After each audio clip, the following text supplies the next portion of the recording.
Waterberry. Wow. Waterberry.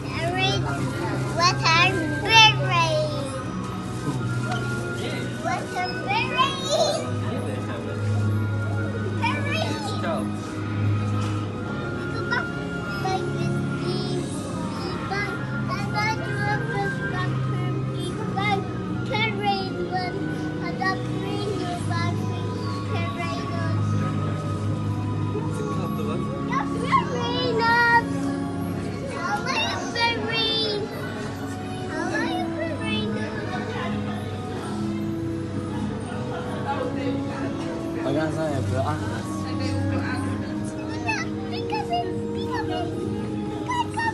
And fun to go. 8 days to hatch. Once they hatch, it will only take around 3 months for that baby penguin to grow full size. And we actually have a baby penguin in here today. Yes, she's only 6 months old. Her name is I can't remember her name now. I haven't actually decided it, I don't think. But we haven't actually got it on the board. So just have a little look and see if you can find our baby penguin. She is the one without a wristband on. So yes, have a look for our little lady. We only found out that she was a lady last month, and yes, we can see now that we've got quite a few girls and not so many boys. So we do need to try and keep our numbers up. But all in all, our penguins are thriving quite nicely here. They are not our animals. They do not belong to sea life. We are simply custodians of these creatures while they are here with us. It is down to their stud book holders as to where they go, and we can only keep a facilitation here so long as their stud book wants us to hold onto them. And so yes, making sure that they don't let heat escape from under their arms. Now, if you took 1 square inch of the Gentoo Penguin, you will find around 70 feathers. And they are not the rubbery animal that everyone thinks they are, actually quite fluffy. Although you don't think that they actually smell like persil, they actually smell more like poo. They are quite disgusting, and if you want to cuddle one, by all means do so, just hold your breath. They are quite smelly. They do like to poo in and around their enclosure. We don't clean it all the time. It's very important that we leave this enclosure a little bit messy.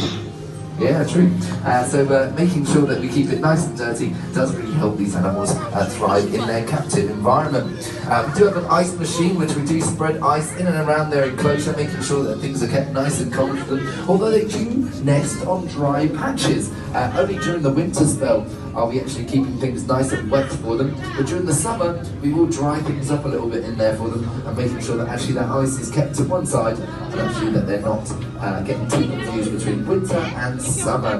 Very important that we make sure those seasons are nice and prominent for them, so they know when it's time for mating, i.e. come the spring and we don't spread the ice around as much. It means actually, we're ready to mate, and they'll find themselves a partner. When it does mean they find themselves a partner, the male will make a nest using pebbles, and the female will then go and sit on top of the nest and allow the male to mate with her. Now they both have clavicles, which means that there's no manly bits to our males, which means you can't really tell if they're male or female. Anyway, hence why there's so many homosexual relationships between penguins. So yes, we do actually have quite a few lesbian penguins in there, which is quite nice. And yes, it means that actually our male and females do.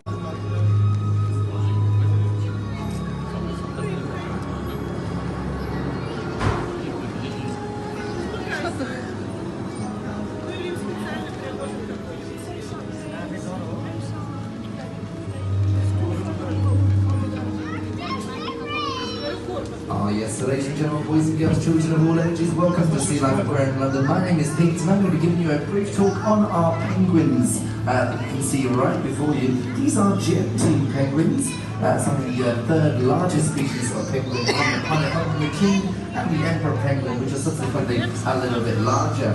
Yes, these guys here do live in very cold temperatures. We do have a very good synthetic lifestyle for these guys right here at the moment. Things do get very cold in here, at around -1 degrees, and also around sort of 2 or 3 on average throughout the day. But then during the summer, temperatures that can get as warm as around 10-15 degrees, keeping things nice and warm for our penguins. you're very, very lucky because the lights are just about to go out. So actually, there won't be much light left in here for our penguins, and it will be time for them to go to sleep.